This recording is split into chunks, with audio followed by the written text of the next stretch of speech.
Let's talk about, well, how you pay for things, because increasingly when you go to the shop or do anything at all these days, you're asked to pay by card, which is all very well unless you get a blackout like Spain or Portugal, and then none of that works. Well, a new report by the Treasury Committee has suggested that actually we should have laws requiring shops to have to agree to take coins and notes because increasingly people are struggling to be able to use only cards. Let's talk about this with the Payment Choice Alliance's chair, Ron Del Nevo, who joins us. Good morning to you, Ron. Good morning, Julia. Thanks for joining us. I mean, for a lot of us, you just get your card out, or indeed your phone and Apple Paying, all nice and easy. Click, click, done, job done. Thank you very much. But there are certainly times when you need to have cash. But increasingly, service providers are just saying, no, you can't pay both cash, whether it's paying in a car park, whether it's buying stuff in a store. They just say, no, we'll only take cards. Now, is that currently legal for them to say that? Oh, it's currently legal because we're one of the few countries who haven't introduced measures to make it illegal to refuse cash, and that needs to change. I just find it very strange because if it's legal tender, I remember there's like this people who are sort of angry with their local supermarket or bank and they go, right, I'm taking, £200 worth of £2 coins in to pay for something, but it's legal tender and you can't do anything about it. But so if you go to a store and you say, I've only got cash, and they say, well, it can only be by card, they can legally stop you from taking the item and saying, but I've left you, a tenner to pay for it. Well, the sticklers for the rules, like Bank of England, will say that it's a debt settlement matter. So basically, if you went into a restaurant that said we don't accept cash, and you ate the meal and then said, I must be able to pay in cash, if they don't accept your cash, then you don't have to pay for the meal because basically you've offered to settle the debt in cash. With legal tender, yeah. Exactly. But we don't want to get into that situation. It's ridiculous that the public would have to behave in that way. All of the countries around us in Europe, France, Spain, now the Netherlands, Denmark, Belgium, and so on, they've already brought in laws to protect the public's right to use cash. And why should the British public be second-class citizens? Why does that matter? Why should we protect the use of cash? Well, because, for one thing, without cash, everything gets more expensive.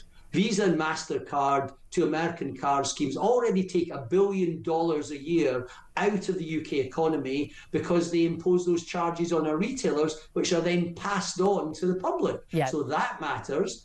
Also, in a situation where cash didn't exist, all of those charges would go up. And small retailers wouldn't be able to negotiate good deals because they never get good deals. I have to say, if I'm going to a big supermarket or buying a big item, obviously if you're buying stuff online, I'll use a credit card. But actually, a lot of the time, if I'm going to a local corner store or dry cleaners, I do try and pay in cash. And again, up to them what they do in terms of taking. But a lot of retailers, they actually like to take things by card because they've got a record of every transaction. They don't have to worry with the banking of the money. People fiddling the till and all of that. There's a reason why things were £1.99, not £2, so you had to open the till and give the penny change. So a lot of retailers, even though they've got those extra charges, which you say they could pass on to customers, they prefer it to be cashless because it's less bother for them, isn't it? Well, the biggest retailers in the country still love cash, the likes of Tesco.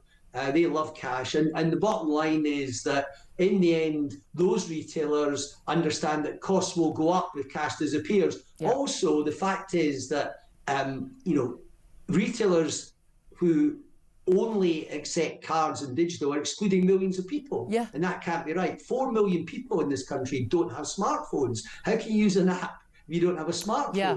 We've got 16 million people disabled in this country in some shape or form. Many of them can't use the new technology. 4 million people use it living in abusive households. They can escape using cash, not using monitored cards and digital. Very good point. There are all sorts of reasons why we should have cash. And for youngsters as well. And also, I think most people would agree, much easier to budget when you're talking about money. I remember the days, when I was waitressing and you have your cash, you know how much money you've got, and that's going on rent, and that's going on the but that's how much money you've got. And you can physically see it, like I've only got 20 quid left, so that's all I'll spend. Whereas on the card, so easy to go click, click, click. And as we see even in the pub, when, a pint is whatever it is these days, I'm a wine drinker, you don't notice it so much because you're not having to get, 20 quid note out of your pocket. No, very good point. I mean, I'm sure you got a lot of tips, Julia, when you I was were very good serving waitress. people. But whether they get tips or not, the reality is that you can budget. When I was a trustee of Citizens Advice, we had people come in asking, could we have our contactless switched off because we're just waving the things, forgetting that we're really spending money. But apparently 16 million people in this country budget using cash. Are we saying we're going to impose cashless and they're forced to get into debt because they can't control their expenditure? Really, we just need a basic right to use cash, and most retailers understand the benefit of that, and certainly the public understand the benefit. Exactly. So let's give the public what they want for a change. I tell you what, I was also very, very worried about. I was probably more concerned about this after what happened in Canada with the truckers in those lockdown protests, when the Canadian government basically turned off people's bank accounts for making payments, online to charities supporting those truckers, and the ability of governments to control your bank account was really quite terrifying.